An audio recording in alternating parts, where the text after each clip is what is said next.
are back. It's your Bolo Punch Boxing Hour, brought to you by George Rogie Insurance from the Captain's Lounge, 6 and 51 in Hobart. And find a cigar shop this side of anywhere, the Golden Leaf. Timber, the producer, Patterson, how can everyone, the piles of listeners that we have, get in touch with us tonight, sir? Hit us up on the hotline, 219-743-9743. Yahoo Instant Messenger is up and running. It is keyword Bolo Punch Boxing Hour. And you can always send us an email at bolopunchboxinghour@yahoo.com. Saturday night? You said that like a question. Yahoo.com? Saturday night in Querétaro, Mexico, junior middleweight action. Julio Cesar Chavez Jr. knocks out in the 9th round Tobias Giuseppe Loriga. Chavez still undefeated, 36-0-1 with 29 knockouts. Loriga moving on down to 24-1-1 with 6 knockouts. Yeah, the best guy that he's fought so far, by far. Knocked him down twice. Pretty much handled him pretty easily.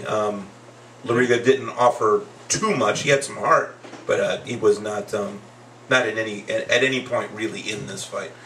We didn't really get a chance to see the judges' scorecards. I don't even remember them putting them up on the screen. It was pretty obvious how this one was going to go. It wasn't if he was going to knock him out, it was when. But the important part to this is Chavez is going to step up and fight, what's his name, Junior? Camacho. Hector Camacho Jr. And after this fight, which was a pretty big step up, he's going to take another big step up and try to work his way through this division. I mean, the junior middleweight isn't a very strong division right now. I mean, Corey Spinks is at the top with, what's his name?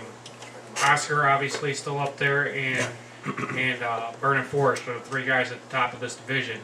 And Chavez isn't far behind these guys, so he shouldn't have too big of trouble getting up there, and I see that probably later this year. Maybe next year, maybe beginning of the next year. Well, interesting that we just got rid of the kingpin of the super middleweight division, who just moved up to light heavy, Joe Calzaghe. This is junior middle, not super middle. I'm talking about Camacho. Oh, Camacho. Well, I thought we were moving on to Hector Camacho's fight, but oh, okay. Yeah. Julio Cesar Chavez Jr. is fighting at junior middle, and super middle is Hector Camacho Jr. But these two, they're going to have to meet at a catch weight here, probably at middleweight when they do fight. I would imagine. Which I'm not sure Camacho would be too interested in moving down at all right now. I mean, he's I don't know. I could see it. It would have to be middle. It would have to be middle if it happened at all. I don't know why Chavez would necessarily want to move up, just to get the fight on the books. Basically, is probably why they would do it. It'd be cool to see it, even though I had no desire to see their daddies fight. I mean, I'd have been a kid at the time, but yeah. But no, it wouldn't have excited me. I don't think Camacho Sr. would give much of a fighting. I wouldn't have expected much. Junior welterweight action. Omar Chavez wins a 4-round unanimous decision over Marco Nazareth. This is also the son. Yeah, 18 years old here. This is the little son of Julio Sr. Omar Chavez, 9-0, 7 knockouts. Nazareth moving on down to 5-4 with 3 knockouts. 18 years old. Very, very wide shots. It's time to stop watching the Mayorga tapes and start watching the Mayweather tapes.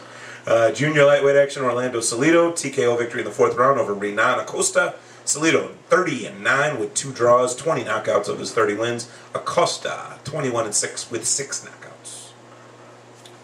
knockouts. Junior featherweight action, Barnabe Concepcion, TKO victory in the 2nd round over Torrance Daniels. Concepcion, only 1 loss, 25-1 with 1 draw, 14 knockouts. Daniel moving on down to 10-4 with 1 draw, 4 knockouts. We got the chance to see Barnabe Concepcion on the undercard of Dia de los Diaz last year. Saturday night, Dresden, Germany. Zolt Erde won a 12-round unanimous decision. And when I say unanimous, it was a wipeout of DeAndre Abron. He retains his light heavyweight championship of the world, 119-109 all 3 times. Still undefeated as Erde, 29-0 with 17 knockouts. How do you think Erde has a chance against the top light heavies right now? I mean, it's going to be Calzaghe now at the top of the weight class since he beat Hopkins. Does he have a chance against Hopkins or? Well, it doesn't look like he's got power. He can box. Yeah. But it does not look, to me at least, that like he's got the kind of tools that it would take to be able to stand with the elite right now. There's a lot of questions out there as to who are some of these defenses against, and the fights before he won his belt. Yeah, who were these guys? He's fighting in Germany, and they're saying he's not fighting guys that anybody, formidable opponents. So, I don't know. I don't think so either. I think the top guys would probably beat him. I would have to agree with that. Saturday night in Trabzon, Turkey.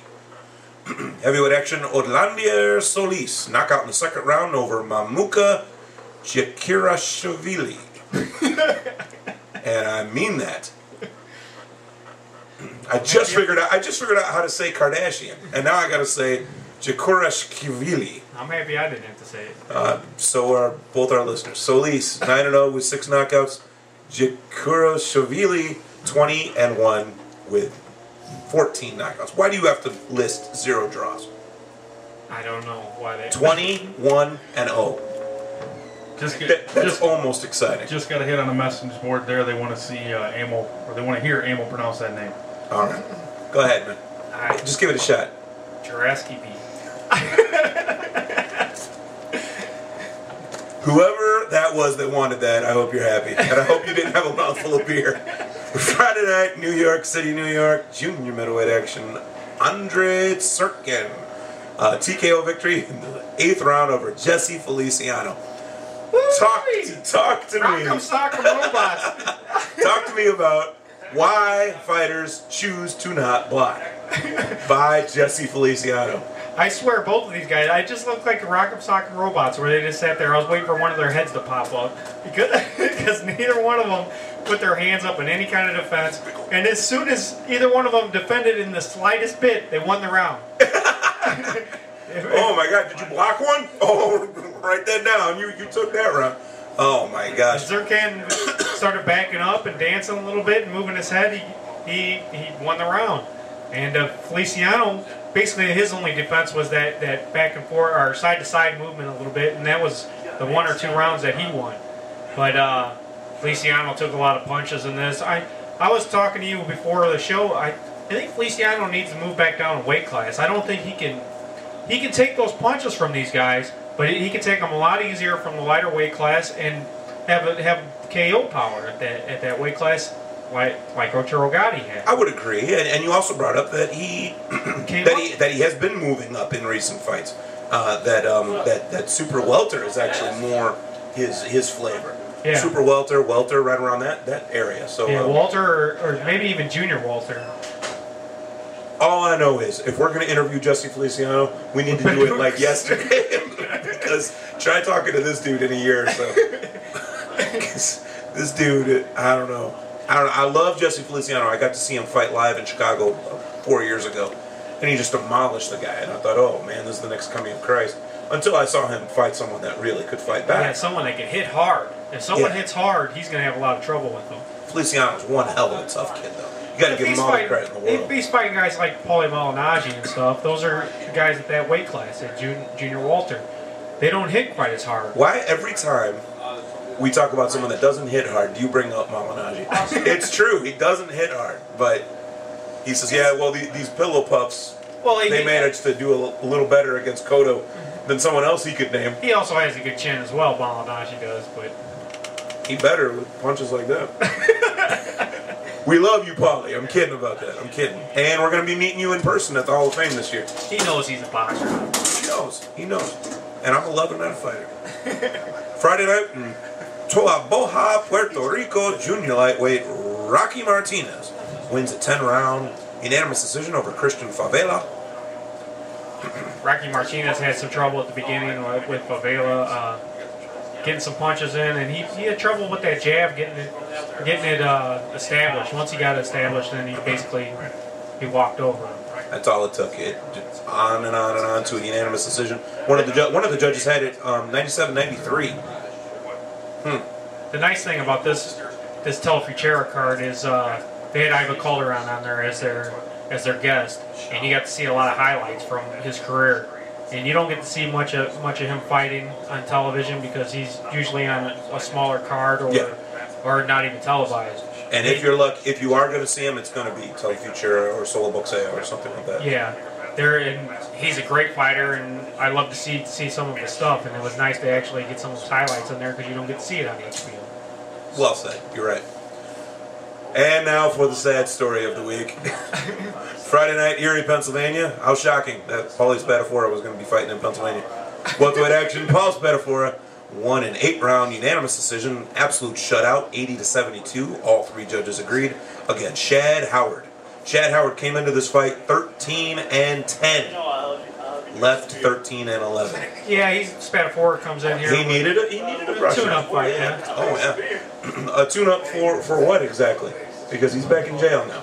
Exactly. We just talked about that a little bit ago. Very unfortunate that Paul Spadafora, that Paul Spadafora just cannot get a break. Everything he does seems to be just a touch on the illegal side, and I don't really mean to make light of it. It's just we waited so long to get him back. He's undefeated. He was a hell of a lightweight champion when he was. No one could stand with him. It was getting towards he was going to be fighting Floyd. Paul needs one of his guys, one of his buddies, to step up and kind of watch out for him to make sure he's not doing stuff wrong, and he needs to listen to those guys. Well, he's only been out a little while, and he immediately violated the terms of his parole. So, God with you, Paul Spadafora. I hope that this just works out for you, and you come back even stronger than before. He needs to surround himself with some guys he trusts and follow their advice, basically. Perhaps better guys that you trust. Yeah. Than the ones that he's been around. And again, I don't need any thugs after me. And last Wednesday night, we didn't really get too much of a chance to talk about this, but Juan Urango and Joe Green both getting knockouts. Urango knockout in the 4th round over Carlos Wilfredo Vilches. Urango still only 1 loss. Ricky Hatton was the only time that he was matched. He still hits hard, and they still say Urango's much. They're still calling him better than Ricky Hatton. Although you matched the 2 up and Hatton won. Yeah. But Urango hits so freakishly hard. It was a good fight too. It was a good fight. Be good to see those guys get in there again with each other. Hatton owned that fight though. He outworked him, and you don't see Ricky Hatton winning too many decisions. That was pretty cool. Urango will get back on top here. He is basically on top already, so he's going to find himself back in a championship fight real soon. And Mean Joe Green, the guy out of New York. Yeah. They're well, real quick, I mean, you might see Urango get back in the ring with Hatton. Yeah. Hatton's right back to his belt again. His move up to fight against Mayweather last year, his belt was still on hold for him. He went right back to it after that fight. I could see him and Urango going right back at it. And now that Urango's seen Hatton get beat, he might have picked up some things that he could do that he have a chance to beat Hatton. I don't know if that'll happen or not. It's pretty tough to beat Ricky, but true. But Hatton has been knocked out, whereas Urango has not. Yeah. So he might be a little on the gun-shy side. And he got knocked out unmercifully by Floyd. Floyd really messed him up. And I love Ricky Hatton. I think he did some great stuff in there. He actually pressed the action against Floyd that we couldn't say too many fighters have actually stood there and tried to throw bombs at him.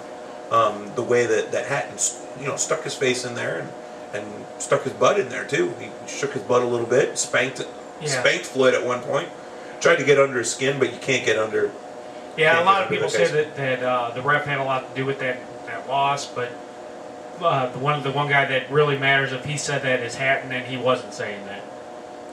So what is it? Say the ref. There were a lot of people are saying the ref were breaking it up when they would get in close, and I can't remember the ref's name, but he's been in a couple. Joe Cortez. Joe Cortez, yeah. And they're saying that he's actually interfered in a couple fights now. That he gets a little bit too much, makes himself the show rather than let the fighters. And I've never heard or read one bit of press that Ricky Hatton had anything to do with saying any of that. No, he's not going to make excuses. He admits that he lost that fight. He got knocked out. There's not much you can really say to that. I mean, if the ref isn't helping you fight your fight, that's one thing. Then you lose a decision. It didn't go your way. Yeah. But to get knocked out, that means you left yourself open for something.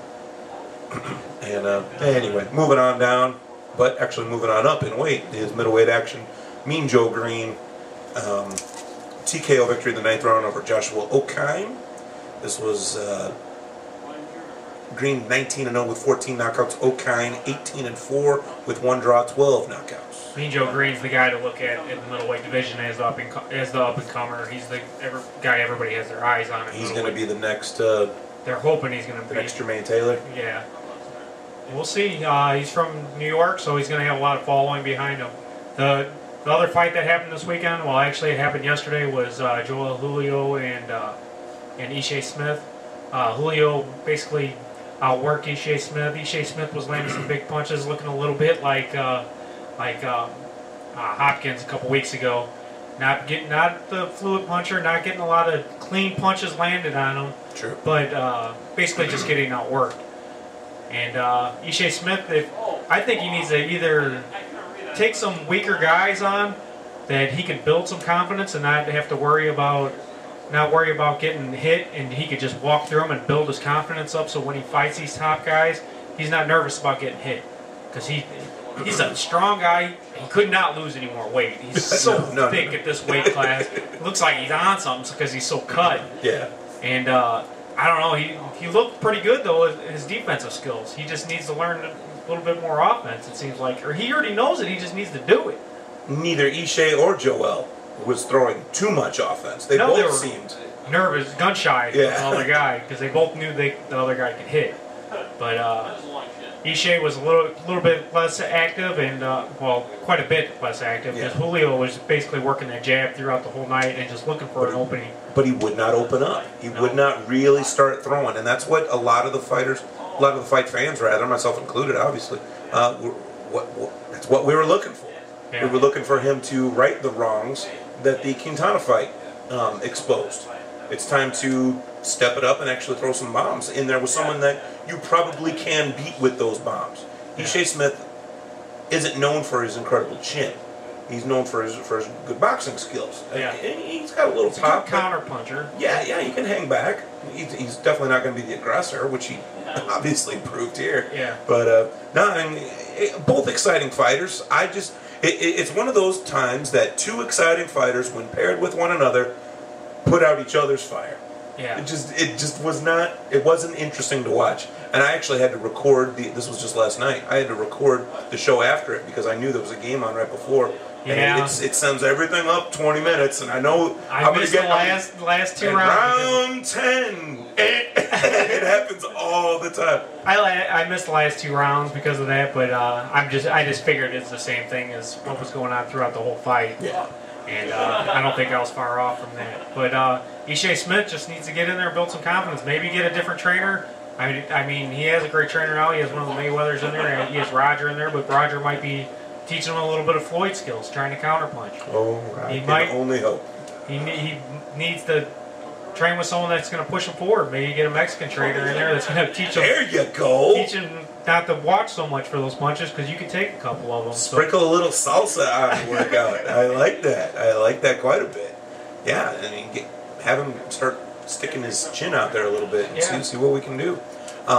Before we go to a break, I want to extend a thank you to our very good friend Ray Flores and Braulio Corral. They're in charge of a really, really great quality stable of fighters based out of a couple different towns in this area. But this particular set of fights was last Saturday night at the Hammond Civic Center. Me and that guy Eric Gibson, the big guy, Eric Gibson, really enjoyed ourselves. Ray Flores is the co-promoter, matchmaker, and ring announcer for this mixed martial arts. And I'll tell you right now, this being a boxing show, we're supposed to be at odds with all the MMA guys. We love the MMA guys because every time there's a war of words, boxing is brought up, MMA is brought up, and both games rise a bit. So I'm all for the battle between boxing and MMA. But these guys, Braulio Corral and Ray Flores, really put out the red carpet for me and Gibson on Saturday night. Set us at the press table and then moved us up to a ringside VIP table. And we saw some phenomenal. We saw Big Birch, who actually came in here when there was an MMA show going on here live from the Golden Leaf a couple of months ago. Saw Spider. Well, we saw the Spider. Oh my gosh, Jared McMahon is just such a talent, and he's got some boxing, but he's a master on the ground. He actually trains with grew up with Kid 1 in a Million, Johnny Novak. Johnny Novak and he are good friends. Let's put out an all points bulletin for Johnny Novak. I'm not terribly sure where he's at, but I heard that he's kind of getting away from boxing because he found out that he can't make much of a living from it. And that's what he was trying to do, and he's trying to get into basically a line of work where he can support his family. So true. That's why, and he has a great record. So he was on the brink of making some money. It was kind of surprising that he stepped out when he did. That's an interesting time to decide that the money's not there. Right when you're, 6 months away from getting a big fight. He was actually talking about fighting Spadafora. It kind of fell through because Spadafora was coming in and going out, and that fell through. But if he came back and got a couple tune-up fights, he'd be right back on top. So yeah. Well, that's what the title of host of Bolo Punch Boxing Hour gets you. It gets you ringside at some really great MMA fights. And again, Braulio Corral and Ray Flores, we thank you both, and hopefully we can return the favor sometime soon. Let's take a break right now. This is your Bolo Punch Boxing Hour, brought to you by George Rogie Insurance, www.hssp.cc, sportsjuice.com.